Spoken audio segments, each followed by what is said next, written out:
Alright, so now today we're going to talk about European history after World War II. So first let's talk about the biggest enemy of World War II, Germany. After German defeat, well, this is a extremely simplified version of the map. Alright, don't this is not real. Don't take any of this seriously. This is what it is. This is Prussia, mainland Germany, a little bit of a Holstein, which is the thing bordering Denmark. So they lose Prussia. All right, Prussia and East Prussia gone. All right, they were expelled, and that land is given to Poland, which is the huge state, which is Poland right here. This is Germany. So Germany gets split in two. So this is the GDR, and this is the FGR. This is the German Democratic Republic. This is the Federal German Republic. All right. Now moving Poland out of the way, because you already know Poland is not necessarily of a matter. It was split because Soviets reached Berlin first. However, despite Berlin lying completely in the territory of the GDR, it was split in half, alright, just like Germany.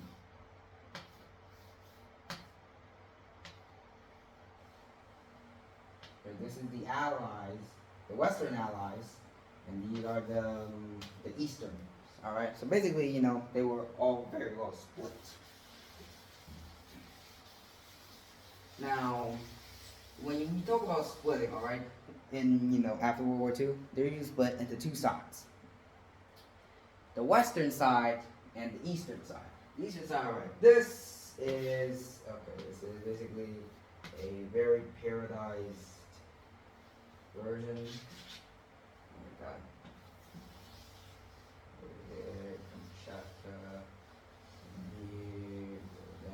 This is basically a terrible version of the Soviet Union, right? This was a terrible drawing. I apologize, but well, you're here for the history, not because you want to see cool flags. So that's the Soviet Union. Now moving here a little bit, see a little empty spot. So surrounding it are little states that really basically obey what it wants to do. Right? It also includes a few states out here near Greece, which is this here, and also Poland and other nations, and also the German Democratic Republic, because it wanted to surround itself with communist satellite states like Mongolia and China, Vietnam down here. Well, back then it was partitioned in half because of the Vietnam War. So, hold up. Alright, sorry about that. That was just people passing by. So now this is basically what the Soviets wanted. Alright, that was the Soviet bloc, the Eastern bloc. So the Soviets formed the Warsaw Pact, which is, it didn't include Asian countries, but it included basically any communist state that was inside of Europe. So in retaliation, well, it's a little bit different for the United States. Sorry about that. The United States, well, it was laid here. Alright. SUS, and this is and this is, well, Canada. Canada is, well, obviously the closest nation to the United States. Sorry about doing the long ways. And this is, well, the Western world, which includes, this is a terrible parody of England, Ireland, France.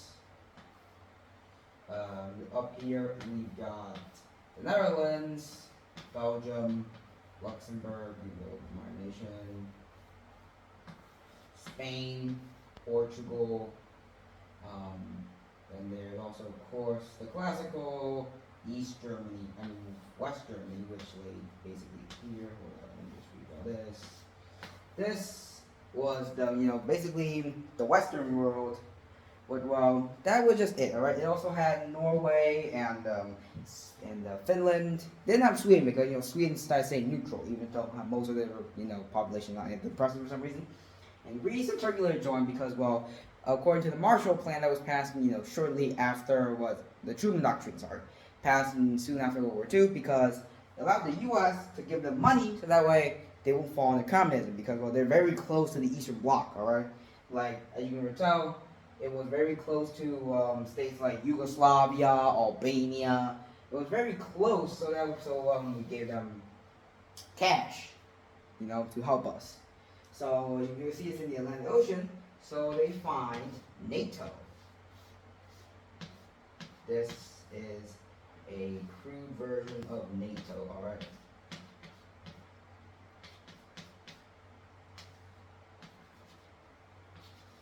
That's NATO, or it stands for North Atlantic Treaty Organization. All right.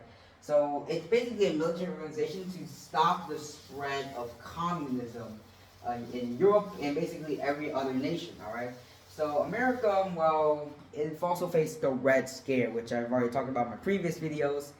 And one other thing is that it started intervening in many, many widespread conflicts. There was Korea, there was Vietnam, there was in Latin American countries. All right, so yeah, basically the whole European situation very mad, very nuts. All right, just pure confusion. So yeah, thank you for listening to what I've had to say, and goodbye. Have a nice night.